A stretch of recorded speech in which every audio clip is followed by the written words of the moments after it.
그래서 이제 고통의 문제 두 번째 이제 시간입니다. 두 번째 시간.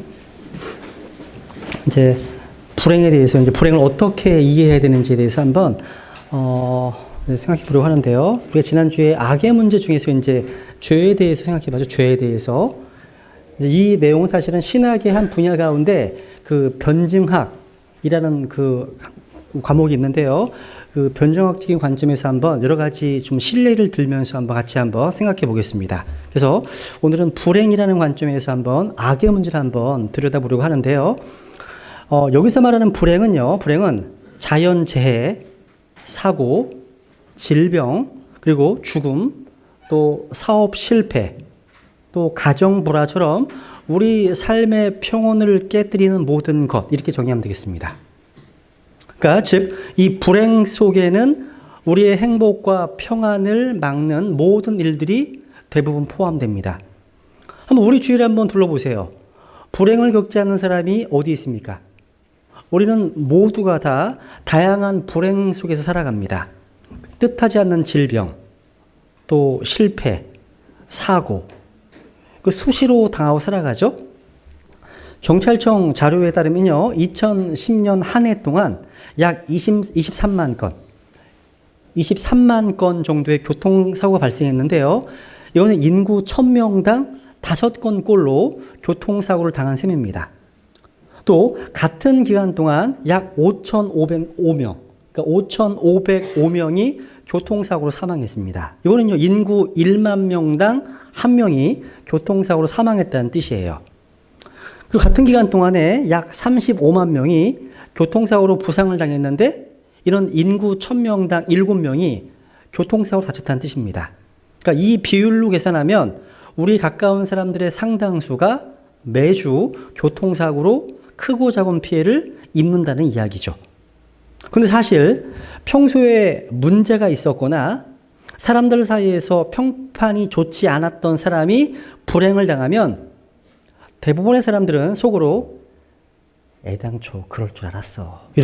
이런 반응이 나와요. 생각합니다. 그죠? 실제. 근데 소위 법 없이도 산 사람이 큰 불행을 당하면 충격을 받습니다. 많은 사람들이. 저렇게 착한 사람이 어쩌다가 저렇게 착한 사람이 어쩌다가 저 사람이 무슨 잘못이 있어서 하고 안타까워하면서 걱정합니다. 실제 그러지 않으세요? 이게? 우리 기독교인들도 마찬가지예요. 때때로 훌륭한 인격의 소유자입니다. 또 교회 안팎에서 덕망이 높고 교회에서 온갖 구준봉사에 앞장서고 또 기도와 말씀과 예배의 신앙생활에 있어서 훌륭한 본보기가 되었던 분이 큰 불행을 당하면 상당히 충격이 빠집니다. 도대체 정의와 사랑의 하나님께서 왜 이런 불행을 저 사람에게 주셨을까? 이런 것들. 이게 실질적인 문제예요. 고민해 보셨어요, 여러분들? 여러분, 구약의 욥기는요, 욥기는 보통 사람들은 상상하기 힘들 정도로 큰 불행을 당했던 이야기입니다. 이 욥기를 잘 이해하시면 의로운 사람이 왜 고통당하지, 이 고통의 문제를 잘 이해할 수 있습니다. 욥기가 그런 책이거든요. 욥은 어떤 사람이냐면요, 동방 사람 중에서 가장 위대한 자였습니다. 한번 욥기 1장 3절, 욥기 1장 1절과 3절 한번 같이 읽겠습니다. 욥기 1장 1절 3절.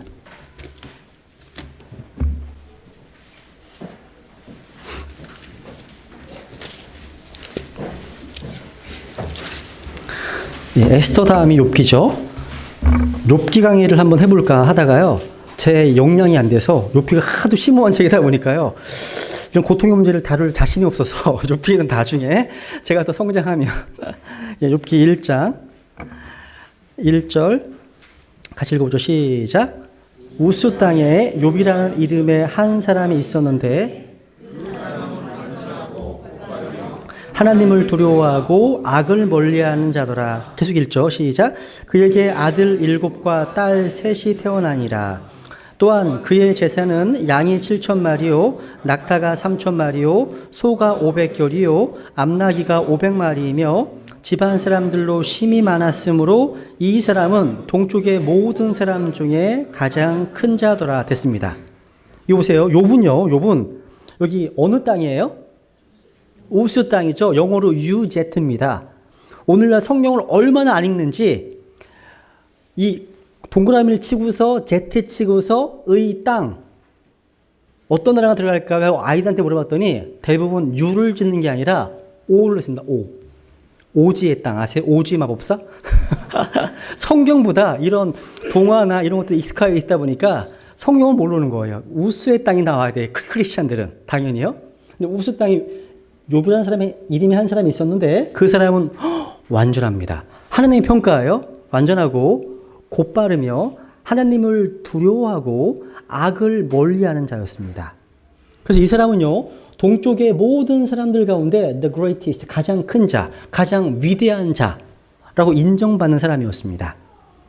욥에게는 많은 재산과 종들이 있었고 또 아이들이 자녀가 10명, 아들이 7과 딸 3이 있었습니다. 그리고 욥은 하나님께서 자랑스럽게 여기시는 의인이었습니다. 이 욥의 삶은 모든 면에서 완벽했습니다. 근데 어느 날 갑자기 그의 삶은 불행의 깊은 낭떠러지로 떨어지고 말았습니다. 하루아침에 모든 재산과 종들, 심지어 여기 무덤 10개 보이죠? 그죠? 그러니까 자산까지 다 잃었습니다. 졸지에 길거리에 나앉게 생겼습니다. 여기 지금 미국에서 나온 그림이니까 이게 백인으로 되어 있죠. 실제는 동양인입니다. 네, 그거 참고하시면 좋겠고요. 네, 그러니까 이제는 완전 자기 몸에도 욥의 몸에도 견딜 수 없는 고통스러운 피부병이 생겼습니다. 한때 동방에서 가장 위대했던 인물이 순식간에 차마 눈 뜨고 보기 힘들 정도로 아주 불쌍한 모습이 되어 말았다는 거죠. 근데 이곳이 불행의 끝이 아니었습니다. 욥의 아내는 그에게 하나님을 저주하고 죽으라고, 오늘날로 말로 좀 각색하면 나가 죽으라고 이런 말 남편한테 고함치고 구박하고 또 욥의 가장 친한 친구들은 이 욥을요 천벌받을 죄인으로 몰아붙였습니다. 위로를 해줘야 될 상황이, 위로해야 될 상황인데 비난, 정죄, 무슨 죄가 있는 거 아니야? 이렇게 몰아붙였다는 거죠. 마침내 욥은요 재산뿐만 아니라 사랑하는 사람들을 다 잃고 말았습니다. 이러한 욥의 불행에 대해서 여러분 어떠한 생각이 드십니까? 정의와 사랑의 하나님께서 다스리는 이 세상 속에 엄연히 존재하는 불행을 우리가 어떻게 이해해야 될까요? 우리가 다 욥기를 통해서요 이 세상의 불행을 좀 바르게 이해하는 지혜를 얻어야 됩니다. 여러분 우선 죄와 불행은 별개의 문제로 이해하시면 좋겠습니다. 우선 일단 사람들은요 불행을 당하면 왜 이런 불행이 나에게 닥쳤지? 하고 그 원인을 찾습니다. 욥도 마찬가지였어요. 하나님께 자신이 왜 불행을 겪어야 하는지 따져묻고 싶어 했습니다. 그래서 욥기 13장 3절 보면 욥이 이렇게 고백합니다. 욥기 13장 3절 같이 읽겠죠. 시작. 참으로 나는 전능자에게 아뢰고자 하며 하나님과 변론하기를 원하노라. 야. 여러분 성경은요 이 세상의 불행이 아담과 이브의 범죄로부터 시작되었다고 설명합니다. 즉 인간이 하나님의 말씀의 권위에 도전해서 범죄한 결과 사망을 비롯한 각종 불행과 고통이 시작된 겁니다. 하지만 일단 인간 세상에 들어온 각종 불행들은 모든 사람들을 가리지 않고 덮쳤습니다. 여러분 잘 생각해 보세요. 불행이 이 세상에 들어온 것은 인간의 범죄 때문이었지만 불행은 지금은 죄와 별개로 활동하기 시작했습니다. 그 결과 특정 범죄에 대한 형벌로 불행을 겪는 사람들도 있지만 범죄와는 상관도 없는 착한 사람들조차도 극심한 불행을 겪게 되었다는 거죠. 이게 현실입니다. 현재의 모습입니다. 여러분 성경에 따르면 인류 최초의 살인 피해자 누굴까요? 아벨입니다. 목자였죠? 아벨이었습니다. 그러니까 아벨은 의인이었습니다. 결국 아벨은 이 세상에서 최초로 죽음을 맛본 사람이 되었습니다. 먼저 죽은 거는 뭔가 어떤 짐승이 죽었죠. 그죠? 가죽옷을 입으셨으니까. 욥도 마찬가지예요. 자신의 범죄와는 아무런 상관도 없이 모진 불행을 겪어야 했습니다. 여러분, 야곱의 사랑을 받던 아들 요셉은요, 성적 순결을 지키다가 억울하게 강간 미수범으로 몰려서 감옥에 갇히고 말았습니다. 누구 때문에? 보디발의 아내 때문에. 자, 생각해 보세요. 보디발의 아내는 그 당시 이집트 총대신이었으니까 미모도 꽤 있었겠죠? 그죠? 근데 그 보디발의 아내가 그 당시에 10대 후반, 20대는 안 됐을 것 같은데 아주 혈기가 왕성한 요셉, 집에 아무도 없어. 눈짓을 막 보내. 어떻게 했는지 모르겠어. 성경에 눈짓을 막 보냈대요. 어떻게 성경 표현되어 있어요. 그런데 요셉이 아예 함께 있으려고도 안 해요. 이게 지혜로운 거예요. 아, 나는 뭐 그까짓 것 이게 아니에요. 성적인 문제에 대해서 여러분을 피하셔야 됩니다. 여러분, 다른 모든 죄는 싸워서 피일까지 대항해야 되지만 성적인 문제만큼은요, 답이 그렇죠. 36대 주장랑이에요. 피해야 됩니다. 그래서 음행을 피하라. 이게 풀리 도망치는 거거든요. 그 문제는. 그래서 요셉은 지혜로웠습니다. 하나님과 함께 있기 때문에 함께 있지 않았습니다. 아예요. 나중에는 아주 이제 그냥 끝장을 보는 거야. 보디발의 아내가요. 근데 이거 완전 뿌리치고 나가니까 남편한테 이제 고부활한 거죠. 제가 들어와가지고 자기를 이렇게 하려고 했다. 그러니까 이렇게 그러니까 요셉은 자기 입장에서 순결을 지키기 위해서 그 말씀에 순종하기 위해서 지금 그렇게 한 건데 억울하게 어떻게 된 거예요? 감옥에 갇히고 말았다는 거죠. 이런 상황입니다. 요셉이 고난당해야 됩니까? 여러분, 예수님도요, 죄가 없는 분이십니다. 근데 그 당시 십자가라고 하는 최악의 극형을 받아냈습니다. 다 모두 죄와는 상관없이 큰 불행을 겪었다는 겁니다. 오늘날 우리가 사는 세상도 마찬가지인 것 같아요. 신문을 보고 뉴스를 보더라도요, 정말 짜증나는 건 죄인들이 성공해서 떵떵거리며 사는 거예요. 이 세상에서 양심 버리고 살면 부자 될 수 있습니다. 사기치고 살면 부자 될 수 있습니다. 근데 그런 모습이 교회 안에 들어와 있다는 거죠. 저 박집사 사기 잘 치고, 저 김양로 없고, 하다가 이런 거 듣잖아요. 그죠? 근데 오히려 이 땅에서 의롭게 살려고 하는 사람들은 가난과 질병에 시달리는 경우가 비일비재합니다. 현재의 모습이에요. 결국 우리는요, 이런 죄와 불행이 원칙적으로 별개의 문제라는 사실을 기억해야 됩니다. 만약 우리가 이런 죄와 불행을 구별해 생각하지 않으면 우리는 불행을 당한 사람들을 근거 없이 비판하게 됩니다. 비난하게 된다는 거예요. 예를 들어서요, 불교에서는 원칙적으로 현재의 모든 불행을요, 전생의 업보로 생각합니다. 카르마. 그래서 전생에 뭔가 잘못했기 때문에 현생에 사는 나에게 영향을 끼친다는 거예요. 이게 카르마입니다.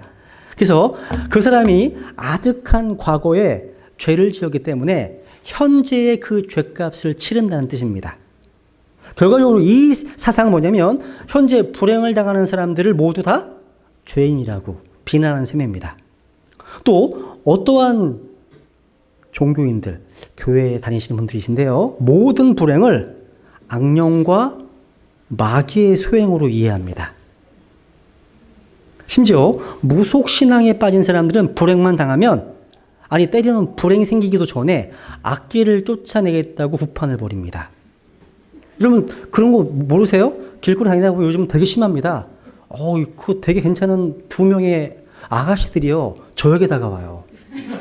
진짜 목사한테 다가와가지고 도를 아십니까? 뭐 이렇게 물어봐요. 저한테 와가지고 저는 십자가의 도밖에 모릅니다. 이렇게 얘기하면 당황합니다. 어쨌거나 다가와서 얘기를 해요. 근데 그 다음 얘기를 들어보면 분명히 안 좋은 얘기를 해요. 누가 죽는다고요. 그러면 보통 사람들이 그럼 어떻게 되냐고. 구판을 벌리래. 판을 벌리래요. 근데 이게 100만 원짜리가 있고 300만 원짜리가 있고 1000만 원짜리가 있다는 거. 돈 얘기가 나와. 돈 얘기가. 아예 그런 거 들으시면 도 얘기 나오잖아요. 가세요. 그냥 대화들 가시라는 거죠. 그죠? 시간 낭비 같아요. 심지어요, 한때, 지금도 그런지 모르겠는데, 적지 않은 많은 교회들이요, 이런 거 들어보셨어요? 가난마귀, 싸움마귀, 질병마귀 등. 그러니까 일상적인 모든 불행에 뭘 붙여갖다가? 마귀를 붙여요. 갖다 붙입니다. 이렇다 보니까요, 불행을 당한 사람은 모두가 다 마귀가 들러붙은 사람으로 취급받았습니다. 마귀가요. 여기 교회가 아마 그런 교회였으면 여러분들 항상 맞으셨을 거예요. 저한테 팍 때리면서 쫓아내려고. 웃기죠, 진짜, 그죠? 특히요, 질병. 그 중에 정신적인 질병을 앓는 사람들은 모두가 다 마귀 들린 사람으로 취급받았습니다. 구분하셔야 됩니다. 정신병과 마귀 들리면 구분해야 돼요. 이 사람이 마귀 들렸다면 우리 영적으로 접근해야 됩니다. 하지만 정신병이라면 정신과의 도움을 받아야 됩니다. 실제요. 구분해야 됩니다. 그래서 되게 유명한 그 분이 있는데 이름이 김진이라는 분인데요. 이분이 구원받은 크리스찬이고 정신과 의사예요. 책을 많이 썼어요. 그러니까 정신병인과 마귀 들림이라는 책이 있습니다. 되게 괜찮은 책이에요. 근데 오늘날 한국 교회가 구분하지 않고 다 마귀로 몰아가니까 문제라는 거예요. 내용이요. 하지만 생각해 보세요. 아무래도 각종 불행을 당해서 슬프고 힘든데 기껏 교회에 와서 마귀에 짓눌렸다고, 마귀 들렸다고 그런 사람 취급받으면서 영적으로 불결한 사람으로 낙인 찍힌다면 이게 얼마나 비참한 일입니까? 그렇다면 그렇게 되면 교회는 세상의 희망이 아니라 절망의 원인이 되고 만다는 거죠. 요즘에도요. 애들이 이렇게 시끄럽지? 너무 멋있네요. 제가 믿음이 있다고 주장하는 사람들은요. 모든 질병을 물리칠 수 있고 또 물리쳐야만 한다고 주장하는 사람도 있습니다. 여러분 병들면 어떻게 하셔야 돼요? 성경적으로 어떻게 하셔야 돼요? 아까 저기 교육관에서 그런 얘기가 나왔어요. 여러분 아프세요. 병들면 어떻게 하셔야 돼요? 네? 예, 병원 가셔야죠. 근데 병원만 가세요? 그렇죠. 두 가지 성경엔 다 나와요. 기도만 하셔도 됩니다. 어떤 예전 교회 목사가 그렇게 하고 있대요. 믿음으로 기도만 하면 된다는 거예요. 그러면서 예수님께서 말씀하셨어요. 건강한 자에게는 의사가 필요하지 않지만 병든 자에게 필요하니라. 의사가 필요하기 때문에 말씀하신 거거든요. 그리고요. 사도 바울 같은 경우는요. 아마도 그 추측하기로는 눈병이 있었던 것 같아요. 육체의 가시가. 그래서 평생 누구랑 함께 사역을 같이 했습니까? 누가가 누구예요? 사랑받는 의사 누가. 그래서 누가 한의원 있고 누가 병원 있는 거예요. 누가바 말고 누가 한의원 그래서 이분들은 성경을 좀 아시는 분들이에요. 누가가 성경에는 사랑받는 의사로 나오거든요. 괜찮은 이름이에요. 그래서 김기록 형님 계시면 내가 누가 치과라고 하려고 하다가 김기록 치과 자기 이름 붙여줬잖아요. 네. 그래서요, 이런 모든 질병 물릴 수 있다라고 이제 주장하기 때문에요, 이런 논리 아래서 질병이 낫지 않으면 믿음이 없어, 저 사람. 하나님께 버림받은 사람이야. 이 돼버리는 거예요. 여러분, 적지 않은 많은 사이비 종파들은요, 같은 이유로 질병을 일으키는 마귀를 내쫓는다며 무고한 사람들을 심지어 때려 죽이기도 했습니다. 여러분, 지금 기억나는 건 열왕기하 5장에 보시면 나병 환자 나아만이 나오죠? 저랑 같은 성씨예요. 나씨야. 그 농담이고요. 네, 이 나아만이 나와요. 나아만은 나병 환자인데 치료를 받기 위해서 누구한테 갔어요? 예? 정확하게. 진작에 성경이 좀 잘 하시죠. 그죠? 그죠? 엘리사에게 나갔죠. 그죠? 근데 엘리사가요, 얼굴도 안 비쳐요. 옆에 시리아의 군대 장관이 왔어요. 2인자가 왔어요. 2인자가요. 우리나라면 한 국방부 장관? 공성당 온 거야. 하나님의 집에요. 내다보지도 않아요. 요단강가에 가서 7번 목욕하래요. 목욕합니다. 근데 나만이 뭐라고 그래요? 나는 그가 내게 나와서, 그러니까 번역은 좀 다르게 돼 있지만, 나에게 다가와서 스트라이크, 때리는 걸로 표현하고 있습니다. 아마 이교도의 풍습인가 봐요. 막 때리는 모습이. 그래서 어떤 기도원 가시면 병든 환자 있으면요, 막 때리고 막 긁어내잖아. 그럼 뭐가 나왔어. 피가 나왔대. 이런 것들. 쇼맨십 하잖아요. 비슷한 거예요. 근데 그런 것이 아니라 하나님의 말씀, 사람의 말씀에 믿음을 실으면 효과가 나타나는 거죠. 그죠? 믿음으로 되는 거, 믿음으로. 잘 보세요. 근데 아까 이렇게 주장하는 사람들도요, 결국 질병으로 고생하는 경우를 많이 봤어요. 여러분, 신천지라고 하는 진리의 대원자라고 하는 자칭 이제 하나님이라고 하는 그 분이 계시잖아요. 이분이요, 이분을 믿는 분들은요, 안 죽는데요, 이분이요. 안 죽는답니다. 근데 어떤 분이 현대 종교 잡지에 올렸는데 병원에 가서 치료받는 게 나왔어요. 이분이요. 그래서, 이분 죽으면 어떻게 하려고 그런 말을 하지? 하나님도 어떻게 죽어요? 그죠? 그러니까 무슨 얘기냐면, 질병을 다 낫겠다고 하는 사람들 역시 질병 때문에 고생하더라는 거예요. 이것이 모순입니다. 자가당착이라는 거예요. 그래서 질병에 걸리시면 기도하시고 병원 치료를 의지하세요. 두 개를 다 하셔야 되는 거. 하나만 빠지시면 성경주로 다 벗어난 겁니다. 균형 잃은 거예요. 병에 걸리시면 기도하고 하나님께서 허락하신 의료진의 도움 받으시라는 거죠. 그래서 우리 기독교인들은요, 크리스찬들은 흑백 논리의 함정에서 빠져나와야 됩니다. 오늘날에도요, 적지 않은 사람들이요, 이 세상에서 성공한 사람들, 또 권력자, 부자, 유명 인사들은 하나님께 사랑받는 사람들이고, 이 세상에서 주목받지 못하는 사람들, 즉 가난하고 병들고 실패한 사람들은 하나님의 저주를 받은 사람들이라고 생각합니다. 그래서요, 그들은 불행을 당한 사람들을 볼 때 저 사람들을 어떻게 도와주지? 이거 생각하기보다는 저 사람이 무슨 죄를 지었을까? 무슨 죄를 지었을까? 궁금해하면서 그 죄목을 캐내려고 애씁니다. 그리고 자기 멋대로 남의 불행의 이유를 판단하고 불행을 당한 사람들을 죄인이라고 비난합니다. 그것이 바로 큰 불행을 당해서 슬퍼하는 욥의 친구들이 한 짓이었습니다. 실제요. 여러분, 예수님의 제자들이요, 평생 동안 앞을 보지 못했던 시각장애인을 만났을 때 그들은 대뜸 예수님께 물었습니다. 그분의 제자들이 그분께 여쭈어 이르되, 선생님이요, 누가 죄를 지었기에 그가 눈먼 자로 태어났나이까? 이 사람이니까 그의 부모이니까 하니 물었습니다. 이때 예수님 제자들이 무릎에 단호하게 대답했습니다. 같이 읽죠. 시작. 예수님께서 대답하시되 이 사람이나 그의 부모나 죄를 짓지 아니하였으며 다만 이것은 그에게서 하나님의 일을 받는 아멘. 우리는 불행을 당한 사람들을 마음대로 정죄해서는 안 됩니다.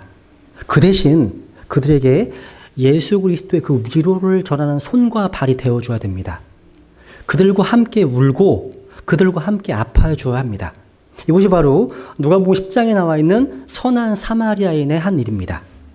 예수님은요, 죄인이 불행을 당했을 때에도 그 죄인을 정죄하고 비난하기보다는 먼저 그들의 상처와 아픔부터 감싸 주었습니다. 기억하십시오. 불행을 당한 사람들에게 필요한 것은 정죄와 비난이 아니라 위로와 관심입니다. 여러분도 관점을 좀 잘하시면 좋겠습니다. 그래서요, 그런데 여전히요, 이 불행에 대한 의문이 쉽게 풀리지는 않습니다. 많은 사람들은 답답해요. 이렇게 말합니다. 그러면 죄가 불행의 원인이 아니라면 도대체 나는 왜 이렇게 힘들지? 왜 이렇게 살아야 되지? 물론 오늘날 우리가 당하는 불행을 설명할 방법이 없는 건 아니에요. 지금 지구상에서 발생하는 온갖 기상이변, 또 환경 재앙들은 상당 부분 우리 인간들이 초래한 거예요. 우리 인간들이 공장과 가정에서 배출되는 수많은 환경 오염 물질은요, 자연을 훼손하는 단계를 넘어서 자연을 회복 불능 상태로 만들고 있습니다. 현대 과학기술 문명은요, 인간의 삶을 풍요롭게 하는 만큼이나 인간의 행복과 생존을 위협하고 있습니다. 여러분, 최근 몇 년간 쏟아져 나온 공상 과학 영화들이 경고하는 것처럼 지구의 존립을 위협하는 것은 다름 아닌 인간의 현대 문명입니다. 그 대표적인 예로 원자력 발전소입니다. 이 원자력 발전이요, 현존하는 발전 방식 중에서 가장 경제적이고 효율적인 방법이라고 해요. 하지만 이걸 유지 관리하는 것이 얼마나 어려운지 일본 후쿠시마 원전 사태에서 똑똑히 봤죠. 그래서 세계 곳곳에서는요, 원자력 발전소 건립을 반대하는 시위가 끊이지 않고 있습니다. 그래서 일본은 2012년 1월 원자력 발전소 운전 그 기간을 40년으로 제한했고요. 2050년경에는 무원전 국가가 되기로 지금 선포했습니다. 유럽도 마찬가지예요. 독일에서 2022년 될 때까지, 스위스는 2034년 될 때까지 모든 원전을 폐쇄하기로 결정했습니다. 이런 거대한 규모의 불행들 외에도요, 우리가 일상생활에서 당하는 불행들 역시 대부분 우리 인간들의 잘못된 습관, 부주의, 실수, 교만, 무지 때문에 비롯된 겁니다. 그 대표적인 예가 교통사고예요. 아까 봤던 거, 교통사고입니다. 대다수의 교통사고는요, 사람들이 조금만 더 주의했으면 막을 수 있는 것들이었습니다. 수많은 음주운전 사고 역시 난 술 마시고도 운전 잘할 수 있어. 이런 교만 때문에 그 교만을 버리지 않으면 막을 수 없습니다. 근데 이런 식으로 설명한다 하더라도요, 인간의 불행을 완벽히 해명할 수는 없습니다. 왜냐하면, 잘 보세요, 이제부터. 불행을 일으킨 가해자와 피해자가 일치하지 않습니다. 예를 들면, 음주운전은, 음주운전은요, 제가 일으켰는데 그 피해를 고용인이 보셨어요. 결국 피해자 입장에서는 하필 내가 왜 이런 불행을 당해야 하느냐고 항변할 수 있습니다. 그죠? 또 실제로요, 제가 어떤 자료에 보니까 미국 플로리다주에서는요, 7, 8년 전에 10대 소녀를 강간한 후에 그 여자의 두 팔을 잘라서 무참히 살해했던 한 미친아이가 감옥에서 풀려났다는 기사를 읽었을 때, 여러분 어떤 생각 드세요? 그러니까 물론 범죄를 저지르기로 한 건 그 미치광이의 자유로운 선택이었지, 그죠? 하지만 그 죄 없는 소녀에게는 어떤 선택권이 있습니까? 선택권이 없어요. 사랑이 많으신 하나님께서 그 여자에 대해서는 완전히 잊어버리신 걸까요? 왜 하나님은 범죄자의 자유는 존중하시면서 희생한 사람들의 자유는 존중하지 않는단 말이냐고, 이런 질문들 들어요. 실제요. 그러니까 또 비슷한 상황은 뭐냐면, 왜 아프리카에 사는 수많은 사람들이 굶어 죽게 만들었냐 이거죠. 이런 것들도 있습니다. 질문들이. 그러니까 자연의 물 공급이 엉망이 되면 아무런 죄가 없는 모두가 선택의 여지 없이 끔찍한 죽음을 맞이하는 거라는 거죠. 그래서 이러한 모든 일이 일어나는 동안에 사랑 많고 보호하시는 하나님들이 어디에 계신 겁니까? 이런 질문들. 포인트는 뭐냐면, 이 세상의 모습을 볼 때 전능하신 사랑의 하나님께서 그 뒤에 안 계시는 것처럼 보인다는 거예요. 어떻게 설명하시겠어요, 여러분? 이런 것들에 대해서.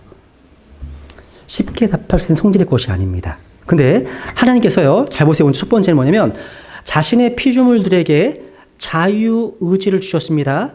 여러분, 하나님께서 선악과를 왜 만드셨어요? 두 가지 설명할 수 있습니다. 선악과를 만드신 이유가 뭐냐면, 자유의지를 행사할 수 있는 길을 여신 겁니다. 나만 따라와, 이게 아니라 선택할 수 있는 기회를 주신 거예요. 두 번째, 선악과를 볼 때마다 아담과 이브는 자기보다 더 높은 권위가 있구나, 먹지 말라 하신 분이 계시구나, 내가 왕이지, 이 땅의 왕이지만 나를 왕으로 세운 분이 계시구나, 기억하게 하기 위해서 만든 거예요. 근데 여러분, 자유의지라는 게 뭐예요? 자유의지를 주시려고 하신다면 그 자유를 오용할 수 있는 가능성도 허락해야 됩니다. 동의하시죠? 비록 그것이요, 다른 사람들에게 해를 끼칠 수 있다고 해도 말입니다. 즉, 음주운전자에게 자유를 주셨다는 것. 자유롭다는 것은요, 서로에게 도덕적으로 책임을 져야 한다는 의미입니다. 사랑하거나 사랑하지 않을 자유. 그것이 다른 사람에게 어떤 해를 끼치는 자유, 또 풍성하게 할 자유. 이게 아니라면 그 자유가 무슨 의미가 있습니까, 도대체? 그죠? 그러니까 자유라는 의미 속에 선택할 권한이 없다면 그 자유는 진정한 자유가 아니라는 거예요. 좀 정리를 하시면 좋겠습니다. 이 내용들을, 자유가 뭔지에 대해서.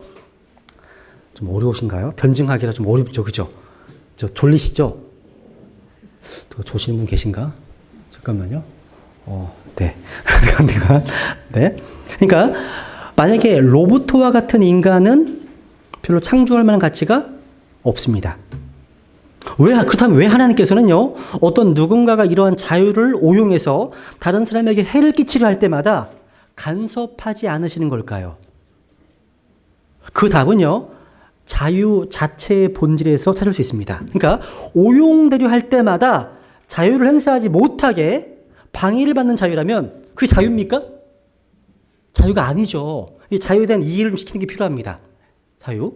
그러니까 예를 들어서 제가 제 아이 상현이에게요, 2만 원을 줬습니다. 근데 그 아이가 그 돈을 어떻게 쓸 것인지 제가 완전히 통제할 수 있을까요? 그 상현이가요, 그 돈을 지혜롭게 쓰지 못한다면, 그때만 내가 매번 간섭한다면, 그게 진짜 상현이 돈이에요, 그게요? 얘는 몰래 PC방도 할 수 있는 거고요. 정말 제가 그 아이에게 무언가를 주었다면, 오히려 반대로요, 아이가 자신의 돈을 가지고 살 수 있는 것이 아빠인 제 생각에 쓸만하다고 생각되는 것들 뿐이라면 그것도 정말 아이의 돈이라고 할 수 있을까요? 그것은 여전히 제가 아이를 통해서 간접적으로 사용하고 있는 제 돈이라고 보여야 하지 않겠습니까? 비슷한 거예요. 마찬가지로 하나님께서 우리에게 자유를 주셨다면 그것은 적어도 취소할 수 없는 것이 되어야 됩니다. 하나님은요, 어느 한계 내에서는 사람들의 어떤 자유에 따른 선택에 대해서 손을 떼는 태도를 취하셔야 한다는 거예요. 주셨기 때문에, 자유를 주기 때문에. 이해가세요? 하나님께서는요, 자신이 하고 싶은 대로 할 수 있는 자유인을 창조하셨지, 매번 하나님을 기쁘시게 하는 일을 하도록 결정된 도구들을 창조하신 게 아니라는 거예요. 잘 따라오고 계시죠? 네. 근데 두 번째. 말 그대로요, 마른 하늘에 날벼락이 떨어지는 경우와 같은 황당한 불행도 있어요. 우리 주변에는요, 누구에게도 책임을 물을 수 없고 원인도 알 수 없는 불행들이 얼마든지 있습니다. 앞서 말씀드린 것처럼 누구보다 훌륭한 생활을 했던 사람이 불행을 당해 고통스러워하는 모습을 보면 그 누구도 함부로 그 불행의 원인을 지목할 수 없어요. 그러니까 이런 해명 불가능한 어떤 불행을 만난 사람이 바로 욥이었다는 거죠. 욥은요, 자기가 아무리 생각해도 자신이 이런 큰 불행을 당할 만큼 죄를 짓지 않았는데 왜 이런 불행을 겪어야 하는지 도무지 이해할 수 없었습니다. 그래서 하나님께 제발 대답 좀 해주세요. 부르셨습니다. 너무 답답하니까 욥기 9장에 보시면 누가 하나님과 자신의 중간에 서서 중재자가 있으면 좋겠다고 고백합니다. 근데 과연 하나님께서 욥에게 불행의 원인을 알려주셨을까요? 욥에게? 아니에요.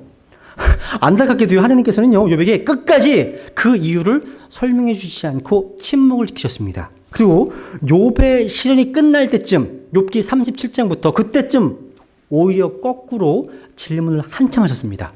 질문을 하나님이 하세요. 욥이 안 하고요. 근데 그 많은 질문을 간추리면요, 이런 거예요. 너는 이 세상이 어떻게 돌아가는지 아니? 이 질문이었어요. 너는 이 세상이 어떻게 돌아가는지 아니? 그러니까 얼핏 보면요, 하나님은 욥의 질문에 대답하시기는커녕 동문서답하는 질문을 회피하시는 것처럼 보인다는 거죠. 그렇다면 도대체 욥기가 주는 교훈은 뭘까요? 왜 하나님께서는 욥뿐만 아니라 우리에게도 불행의 원인을 속 시원히 말씀해 주시지 않으실까요? 이유가 있어요. 뜻밖의 그 답은 욥의 대답 속에 있습니다. 욥의 대답. 한번 같이 읽겠습니다. 욥기 42장 3절.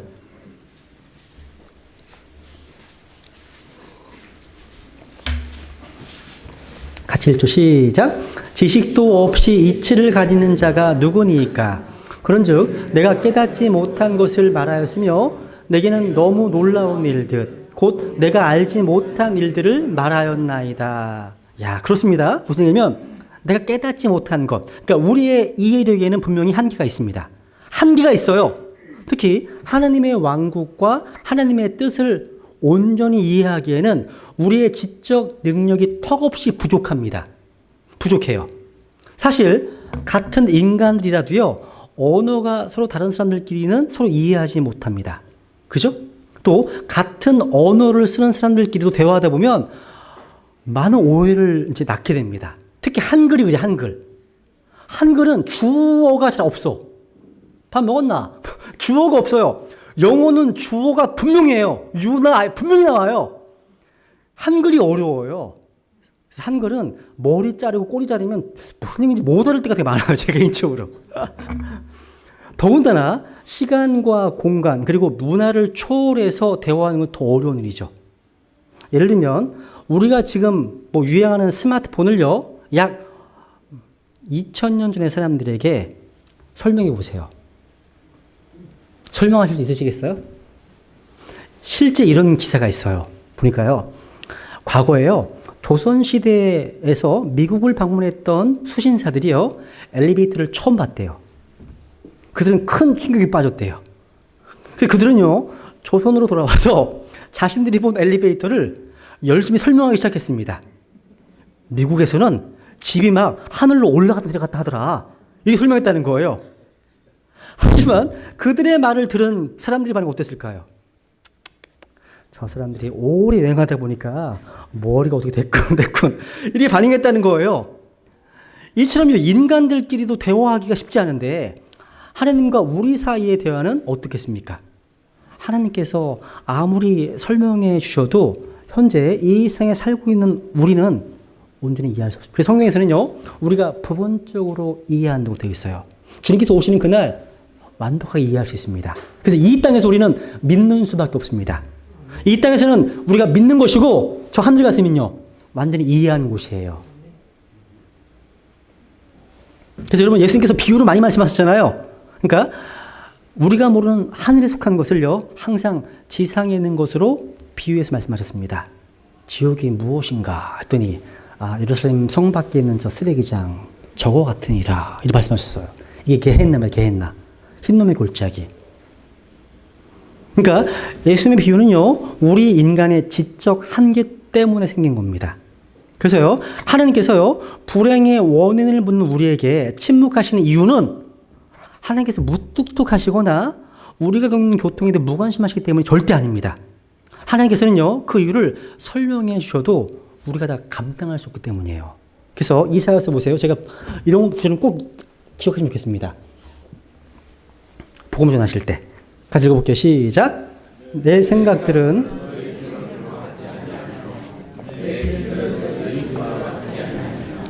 주가 말하노라. 하늘들이 땅보다 높음같이 내 길들은 너희 길들보다 높으며 내 생각들은 너희 생각들보다 높으니라. 실제요, 복음 전하다 보면요, 제가 창조의 길을 쭉 설명할 때가 있어요. 그러면 실제 그랬어요. 어떤 이분이 아마 무슨 학위를 받는, 박사학위 받는 분이셨던 것 같은데 저한테 그러시더라고요. 아니 하나님은 왜 지구에만 생명체를 살게 하시지? 다른 수금, 지하 이런 데도 살게 하시지. 왜 지금에 살게 하는지 모르겠다고 이렇게 얘기하시더라고요. 왜 답변 들었는지 아세요? 제가요? 하나님께서 만약에 지구만 아니라 금성, 화성 다 살게 하셨다면 아마 그분은 저한테 이렇게 얘기했을 거라고. 하나님은 왜 여기만 살게 하시지 다른 살게 하셨냐고. 제가 오히려 물었어요. 그걸 내가 결정한 하나님 결정하지. 그러니까 내 생각들은 같지 않습니다. 하늘이 땅보다 높음 같이 높다고 말씀하시죠. 우리는 하나님의 그 주권에 순종할 수밖에 없다는 거죠. 그렇다면 우리는 현재의 불행을 어떻게 극복할 수 있을까요? 그러니까 불행의 원인도 모르면서 불행을 극복할 수 있는 방법이 있을까요? 성경에 보면요, 하나님께서 불행의 원인을 묻는 하박국 대언자에게 이렇게 답변하셨습니다. 이렇게요. 보세요. 유명 말씀입니다. 시작. 보라, 위로 높여진 자의 혼은 그의 속에서 곧바르지 아니하나 오직 의인은 자기 믿음으로 살리라. 오직 의인은 자기 믿음으로 살리라. 이 말씀은요, 어떤 우리가 이해하지 못하는 불행의 원인을 묻기보단 일단 하나님을 믿고 따라보라는 말씀이에요. 그러니까 우리가요, 이 세상의 불행에 대해서 이성적인 답변을 요구할 때 하나님께서는요, 오히려 우리에게 신뢰의 관계를 요구하신다는 거죠. 왜냐하면 불행을 극복하는 가장 좋은 방법은 제대로 이해하지 못할 불행의 원인을 찾아내는 게 아니라 하나님을 믿고 따르는 것이기 때문입니다. 이것은 마치 당장 죽어가는 사람에게 필요한 것은 당신이 왜 그런 불행을 당했는가? 이 설명이 아니라 신속하고 정확한 응급조치인 것 같습니다. 하나님은요, 우리의 모든 문제를 가장 효과적이고 정확하게 해결할 수 있는 유일한 분이십니다. 그렇기 때문에 우리가 인생길을 가다가 각종 불행을 만났을 때 온전하게 이해하지도 못할 불행의 원인을 찾기보다는 우리 각 사람을 직접 창조하시고 만드신 하나님을 전적으로 신뢰해야 한다는 거죠. 우리의 깨어지고 망가진 삶을 온전히 주님의 손에 맡겨야 한다는 거예요. 우리의 생명을 직접 만드신 하나님만큼 우리의 삶을 잘하시는 분이 없기 때문이에요. 여러분, 제가 한때 실수를 한 적이 있어요. 핸드폰을 나와서 AS를 맡기러 갔어요. 근데 AS 기사가 하는 말, 잘못 오셨네요. 삼성으로 가세요. 그러시는 거예요. 제가 그때 LG를 갔던 것 같아, 그때요. 내가 이게 왜 그랬지, 그때? 이런 거죠. 그러니까 우리를 만든 분한테 가야 되는데 다른 데로 가면 안 되시는 거죠. 그죠? 이해 가시보세요인지? 우리가 창조주 하나님을 전적으로 신뢰하면 하나님께서 우리의 마음의 상처를 치료해 주십니다. 치료해 주신다는 거. 그래서 출애굽기 15장 26절 같이 읽어볼게요. 출애굽기 15장 26절 시작. 이르시되 그의 눈앞에서 옳은 것을 행하며 그의 명령들을 귀담아 듣고 그의 모든 법규를 지키면 내가 이집트 사람들에게 내린 이 질병 중 하나도 너희에게 내리지 아니하리니 나는 너를 치유하는 중이라 하시니라. 하나님께서 뭐 하신다고요? 치유하신답니다. 치유하십니다. 또 이사야서 40장도 볼게요. 40장. 하나님께서는요, 자신을 간절히 찾는 사람들에게 상상도 못할 놀라운 능력을 주십니다. 이 말씀이 그냥 지식으로 끝나면 안 돼요. 실제 경험하셔야 되는 거예요. 이 말씀들은요. 한번 읽어볼게요. 같이 시작. 너는 알지 못하였느냐? 너는 듣지 못하였느냐? 영존하시는 하나님 주 곧 땅끝들의 창조자는 기진하지 아니하시고 피곤하지 아니하시며 그분의 명철은 찾을 길이 없도다. 그분께서 기진한 자들에게 능력을 주시며 힘이 없는 자들에게 힘을 더하시느니라. 심지어 소년들도 기진하고 피곤하며 청년들도 완전히 쓰러지되 오직 주를 우러러 바라는 자들은 자기 힘을 회복하리니 그들은 독수리같이 날개치며 올라갈 것이요 달려가도 피곤하지 아니하고 걸어가도 기진하지 아니하리로다. 와. 그러니까 하나님께 나아가는 것이 우리가 겪는 모든 불행을 극복하고 사는 진정한 어떤 길입니다. 여러분, 제가 화요일날 그런 말씀 드린 적이 있어요. 현대인들이 되게 피곤하잖아요. 그래서 제가 지하철 타고 어디 가다 보면요, 대다수의 직장인들이 다 막 자고 있어요. 자든지 스마트폰 게임하든지 뭔가 폰을 보고 있는 거죠. 다들 얼굴이 피곤에 쩌든 모습이라는 거죠. 쩌든 모습. 그런데 여러분, 진짜 성령 충만한 그리스도인들은요, 그렇게 크게 느끼지 않습니다. 피곤을요. 그러니까 육체 관리를 뭐 제대로 하겠지만 성령으로 충만한 사람들은요, 하나님과 친밀한 관계에 있는 분들은요, 몸을 많이 씀에도 불구하고 그렇게 피곤을 못 느끼는 경우도 있다는 거죠. 그러니까 현대인들이 피곤을 많이 느끼는 이유는 생명의 원천이신 주님과 멀어졌기 때문입니다. 근데 우리는 그분과 함께 하고 있잖아요. 그죠? 그분과 가까우면 가까울수록 피곤을 덜 느끼셔야 되는 거예요.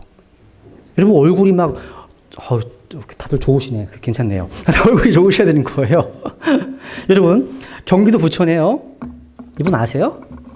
휠체어 성악가로 이제 유명한 황영택 씨가 살고 있습니다. 요 얘기만 마치겠습니다. 이분이 이제 고등학교 졸업한 후에요, 시내 직장이라고 불리던 포항대학에 입사했습니다. 근데 이분이 자기의 회사를 세워보겠다는 포부를 가지고 형이 운영하는 건설회사로 직장을 옮겼습니다. 하지만 25세가 되던 해에 건설 현장의 콘크리트가 무너지면서 그 기둥이 덮쳤습니다. 그 결과 하반신 마비가 되고 말았습니다. 당시 이 사람은 결혼을 앞둔 상태였습니다. 근데 곧 결혼할 예비 신랑이 만신창이가 된 거예요. 너무도 비참한 자신의 삶을 바라보면서 그는 반년 동안 술에 취해 살았습니다. 그때 이미 신부는 임신한 상태였고 그가 술에 빠져 지내는 동안 아들을 낳게 되었습니다. 하반신 마비 장애인이면서 알코올 중독자가 되어버린 그에게 아들이 태어난 거예요. 이분이 갓난아이를 보면서요, 정신 차렸습니다. 그리고 교회에 나가서 이제 신앙생활을 하기 시작했습니다. 그냥 교회만 다니는 것이 아니라 교회 중창단 활동을 비롯한 봉사도 열심히 했다는 거죠. 그러자 이분에게 꿈이 생겼습니다. 그때까지 제대로 해본 적이 없는 테니스를 이제 재활운동으로 선택했습니다. 얼마나 열심히 했는지 테니스를 시작한 지 2년 만인 1998년에 휠체어 테니스 국가대표 선수가 되었습니다. 그리고 방콕 아시안 게임 휠체어 테니스 부문에서 남자 단식 동메달을 땄습니다. 2001년도에는 대통령 포창까지 받았습니다. 2년 만에. 대단한 거예요. 하지만 이분이 테니스를 통해서 육체적인 재활에 성공했을지 몰라도요, 마음은 아직 치유되지 못했다는 걸 깨달았습니다. 그래서 이분이요, 자신과 같은 장애인들을 위해서 봉사하고 싶다는 생각에 35살에 혹독한 수험 생활을 시작해서 2003년도에 이제 성결대학교 성악과 입학했습니다. 그리고 이는 앉아있는 상태에서 발성을 하는 게 어렵잖아요. 그런 어려움을 견뎌내며 졸업했습니다. 무사히. 현재 이분은 희망 나눔 콘서트에 100회 넘게 출연하면서 희망을 선물하고 있다는 거예요. 실제로요. 잘 보세요. 자신의 불행을 놓고 한탄만 하는 사람에게는 불행이 불행을 낳습니다. 결국 그의 삶은요, 의미 없이 비참하게 끝나고 맙니다. 하지만 극심한 불행 가운데서도 하나님을 찾으면 하나님께서 우리의 불행을 다이아몬드처럼 빛나는 아주 소중한 자산으로 바꿔주십니다. 그래서 우리는 불행을 만나 하염없이 신세 타령만 하거나 왜 나에게만 이런 좌절 섞인 의문을 던지기보다는 지금도 우리를 위해서 무한한 복과 은혜를 예비하고 계시는 능력이 좀 바라봐야 한다는 거죠. 그럼 우리 모두가 다 하나님 안에서 인생의 불행이요, 인생의 다이아몬드로 바뀌는 그런 기적을, 그런 해석을 체험하게 될 거라는 사실입니다. 그래서 오늘 이런 불행에 대한 문제도 한번 다뤄봤고요. 그러면 잠깐만요. 이상을 마치고요.